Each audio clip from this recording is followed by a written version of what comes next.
Hi, I'm Cathy Jenke, your host in the blue chair. Let's see who's in the red chair. Sharon! Hi, Cathy. Hello, surprise, surprise. Great to see you in my favourite coloured chair. It matches your necklace too, Matches the red. my eyes. Yeah. Shall we see who's in the yellow chair? Absolutely. Hello, ladies. Aha, hello, Sara-Jane. How's it going? Nice to have you. Yeah. Well, I'm Cathy Jenke. A little bit about myself. I was born on a winter's night in Murchison many years ago. Where is that? Murchison, Yeah. South Island, just out of Nelson, near the Buller River.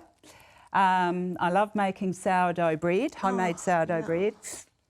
And I don't know if you guys collect anything, but I collect kaleidoscopes. Oh, wow. What about you? Well, I'm Sharon, and I love reading. I love walking at the beach. I love the wind in my hair. This Can you is tell I'm a sounding like an Wellingtonian? advert. Yeah, really. But I actually don't like reading at the beach, and I don't like sand in my hair. How is my hair? Good. Sorry. Very nice, very nice. You washed it, did you, for the occasion? What about you, Sara-Jane? Hi, I'm Sara-Jane. I have 4 kids under 10. Oh, my. I sing. Actually, I was Beyonce in a former life on Really? television. Oh, really? Were you? Oh, Stars wow. in their eyes. Oh, wow. Well, hey, I know we're all working mums. My kids grew up with me working in radio and television, kind of doing all the juggling act. What about you? Well, I've been in mission since I was 20, and so I raised my kids with mercy ships, living on some ships, living in a few different countries. They grew up in a cabin, all 3 of them, 2 boys and a girl living in the same cabin. Wow, Turned okay. out amazing young people, so, yeah. And what about you, I've Sara-Jane? been in entertainment all my life. I've brought up my kids on the stage, singing practice, tutoring practice. I love music and creative arts. No 9 to 5 in your world, No by the way. sounds of it. We're talking working mums today, and it involves a lot of juggling, I know, and looking forward to talking more. I thought it would be really great that we could get to know each other a little bit. So what's going to happen is I've got this basket here, and there are some questions in this basket. I don't know what the questions are. I know you guys don't. No. There's no right or wrong answer. Yes. You don't have to do deep and meaningful. Okay. Actually, I'm getting more nervous as I'm talking. I have no idea. So just spontaneous, whatever comes to mind, you know, one of those sort of random generated answers. Right, Okay. let's do it. Good. Okay, so Sharon, I thought because you are in the red chair, you can take the first question here, the red flower, Okay. colour, coordinated. Here we go, and we'll read it the other way up. If you were stuck on a desert island, what 3 material things would you like to have with you? Tick, tick, tick. Is there power on the island? You're not allowed to ask me any questions. Oh. Ladies first. Material things. So, 3 material things. okay. First thing came to my mind is a lava.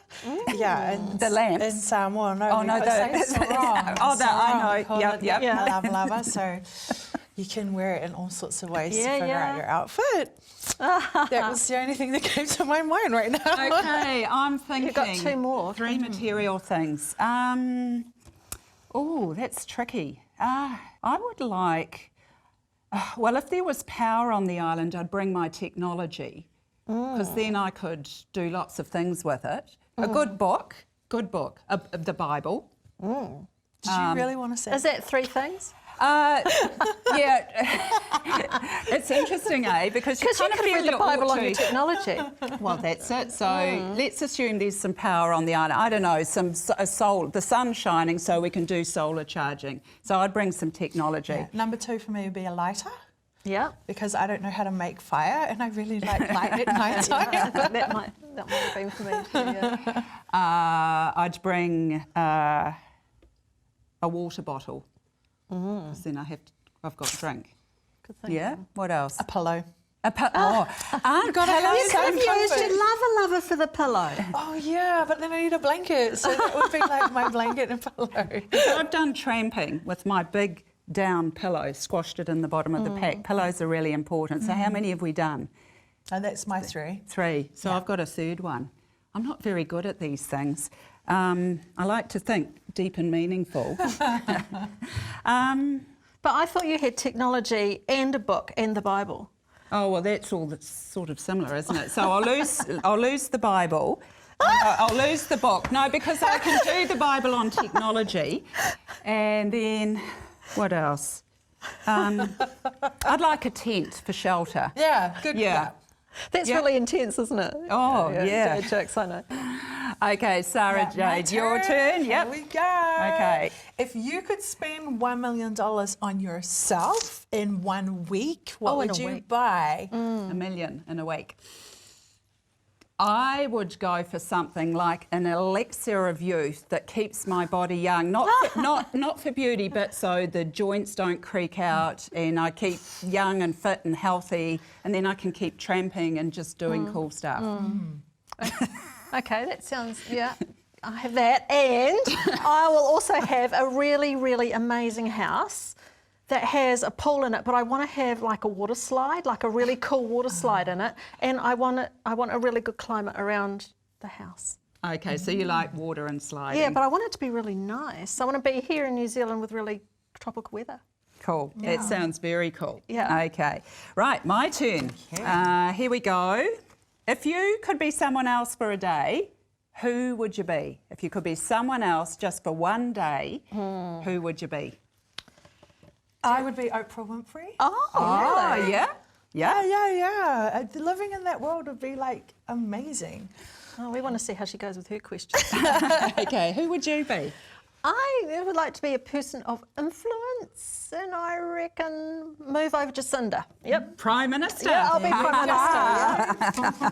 Yeah. Okay, longer paid parental leave, is it? Oh, well, yeah, talk about take your baby to work.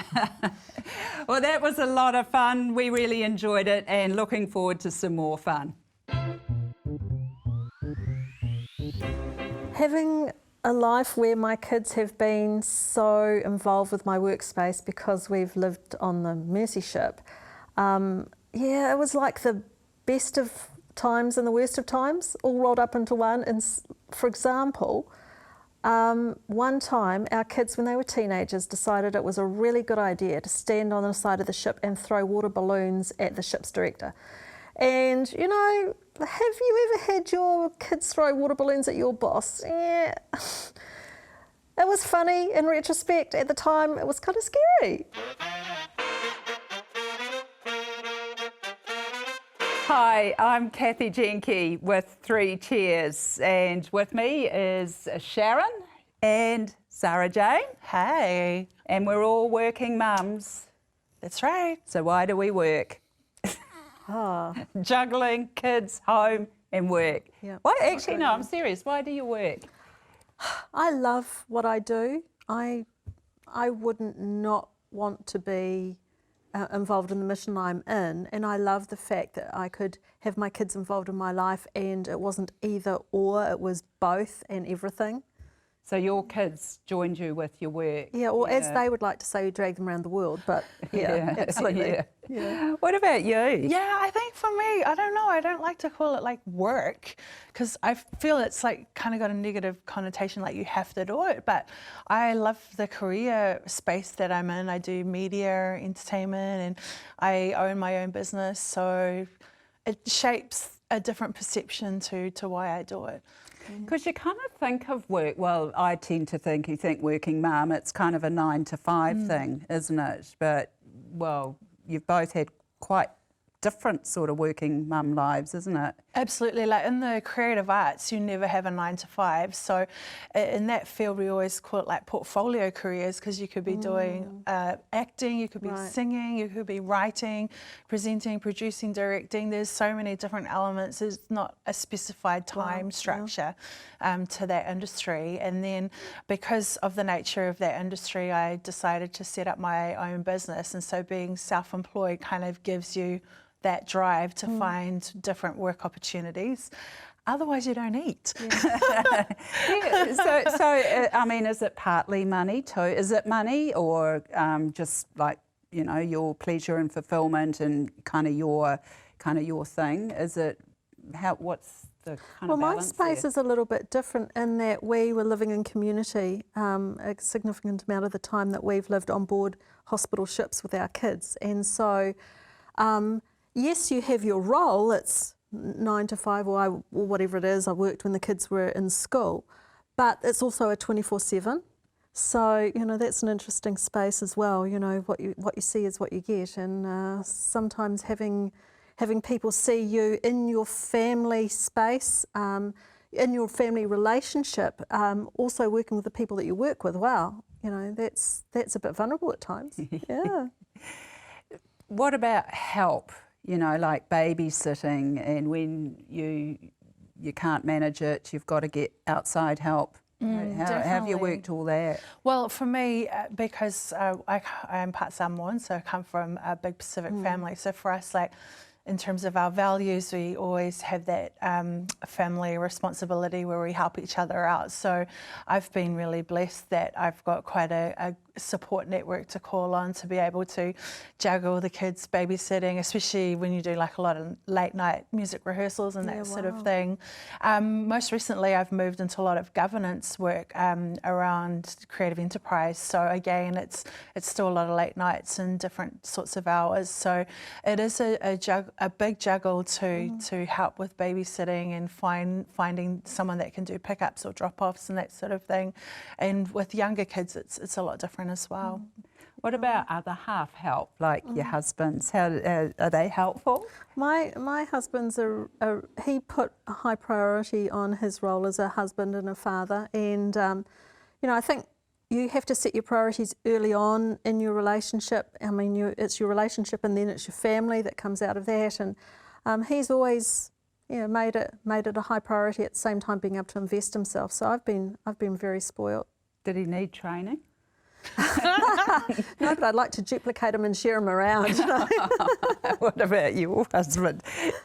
No, I'm really, really lucky because we went into business together. So I think it's really important when you have a creative enterprise and you're quite entrepreneurial that you do set boundaries. Like there's time for work and that sort absolutely. of head hat to wear, and then there's time for like family space. And we found it's really important to make sure there's a separation, particularly because if you have your office at home and you're working at home, it can get quite blurred in terms of the lines. So for us, it's good to have that distinction of work and then play and then family time and then rest and chill. What about you, Cathy? Because I'm more a 9 to 5, or well, you know, sort of 6 till 3, but 9 to 5. Yeah, it's been a whole mix of things. It's kind of, I've started working because that's where God was leading me. It's also been out of, you know, financial reasons as well. And I think I've just done it for so long. I can't imagine it being just you. different. It is, isn't it? Yeah. And I mean, I look back over the years and I've just had some amazing adventures, unexpected stuff that might not have happened. I mean, you don't know. It's like, what was that movie? You walk through different doors. Oh, forgotten the name. Sliding doors, I think it was. You just, different scenarios and you just think, yeah, I'm sidetracked here. But yeah, and like you guys, I think because Stuart, my husband, he's been really helpful too. He doesn't cook. So I'm the cook, but he does. Yeah, he's been available to, you know, with the kids and all their commitments and sports and bits and pieces. It's extra hands to kind of do this big, you're conducting a big orchestra, aren't you? Yeah, you are. But I've been thinking about our conversation. I've been thinking, wow, I think, how do you do that when you're a single working mum? I never thought about being a working mum. It sort of happened accidentally, really. And when my kids were little at home and they were all close together, and it was really full on, and quite often I'd get quite bored at home. I'd look at my friends who were working and think, oh man, I wish I was a working mum. And well, I've been a working mum for years and years, and looked at friends who were at home with kids thinking, oh man, I wish I was at home with kids. But you know what, I'm grateful. I've had the best of both worlds, and I'm a grandma now, and I'm really grateful that I can work and I've got some money that I can spend on the next generation, and I love that. I'm Cathy Jenke. You're with 3 Cheers. We're talking working mums, and with me are a couple of working mums, Sara-Jane. Hi. And Sharon. Hey. And I've been thinking actually about single mums, really. Yeah. I haven't had the experience of being a single mum, but I've got friends and family who have, and it really seems to me that that's the people who really have some extra challenges in the midst of all the juggling that we've been talking about, you know, with the family and the responsibilities and personal time and all the other things. I mean, I'm not sure that I've done enough for my friends and family who are single mums, really. Mm. What would you advise, like in terms of what you've observed? Well, I was just reflecting about who I gathered around myself, and I'm wondering, I think that I mainly gathered people around me like me, and I didn't extend my reach and my free time and my companionship to people who were a little less like me. And I mean, it all starts again with today, doesn't it? Mm. So. Mm.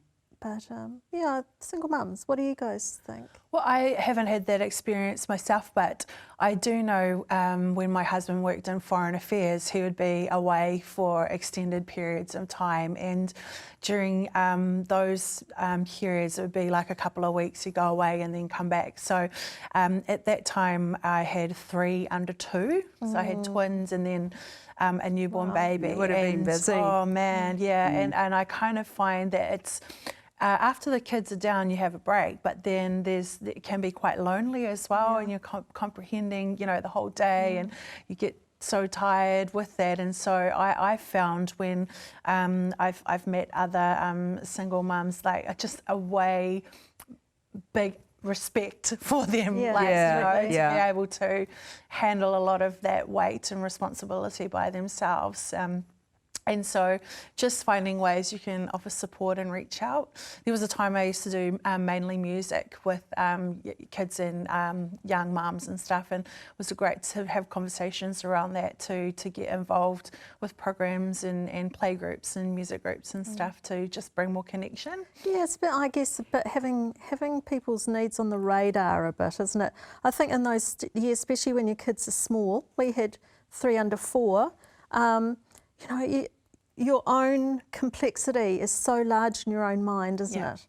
Yeah, that's and true. so I guess being a bit wary of some of the challenges that are going on in other people's lives. I've found, because I mean, I've huge admiration for women that are doing it all on their own, and a really good friend of mine, she was on her own with 4 kids, 4 little E's. And she was just down the road, so most days either she'd come with her children to our house or vice versa. Yeah, that's awesome. And the kids were all running amok, and it was chaos with the kids. But we just had a lot of laughs together. Oh, you have to. And it did. It helped. I knew it. Well, at the time, I didn't sort of see it that way, but looking back, I knew it helped her. But it also helped me because my kids were close, and it's just that moment. I find laughter really just busts out of a lot of, you know, when you're bogged down with it all. I mean, going. even with working, you're either laughing or crying. Like, We've ends of the got to not spectrum. take ourselves seriously, don't we? I think, you know, you can get so navel-gazing. If you laugh at yourself, then every stage we go through is going to be different in its own complexities. But One of the things I've not struggle's not the right word, but it's a job I hate, you know, with all the managing, conducting the orchestra of work and home, is grocery shopping. I hate that. My husband's just discovered online shopping. And so if you just suck up the stuff that you get that you don't like, it's actually really good.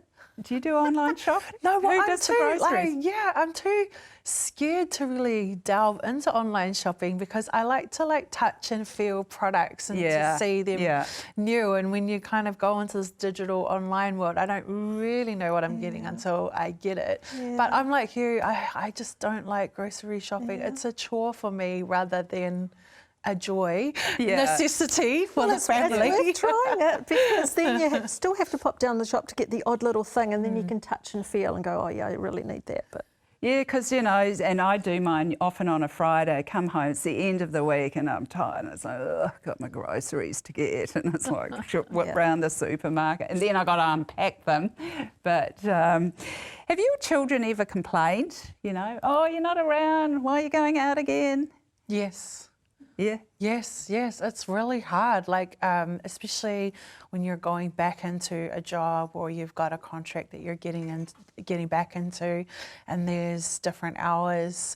I always feel terrible when I miss bedtime and I can't say good night while they're still awake and come in after they're sleeping.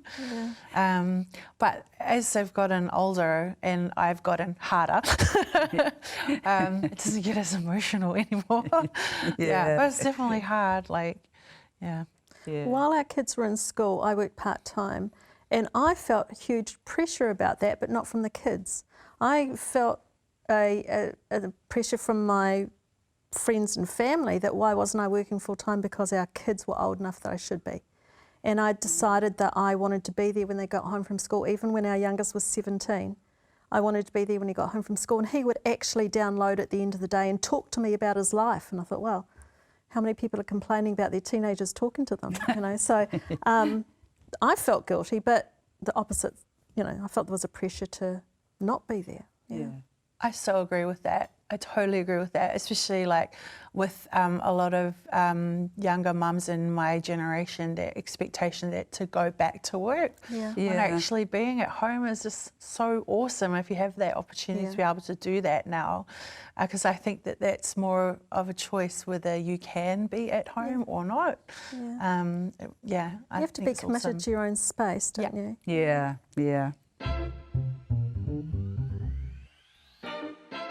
I think one of the important things about being a working mum is self-care. And I didn't really know what that meant before.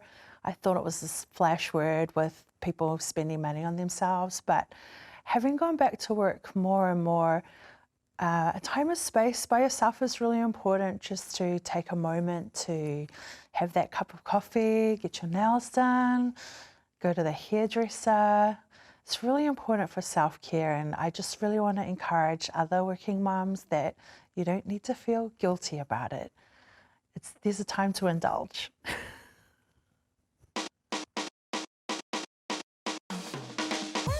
Hey, it's been awesome hanging out, girls, catching up, chatting, nattering, talking working mums. Any final thoughts? All about balance for me. I think we can't be everywhere at once, so we just have to make sure we've got that fine balance going. Juggling those balls. For me, I think it's about choosing a priority and being committed to it and sticking to your guns regardless of what you hear from other people or what the pressure you feel is. Be committed to your priorities. Can I borrow a line from you? Uh-oh, what's that? When it gets tough going, just suck it up. I love that. I love that. Hey, thanks for joining us with 3 Cheers.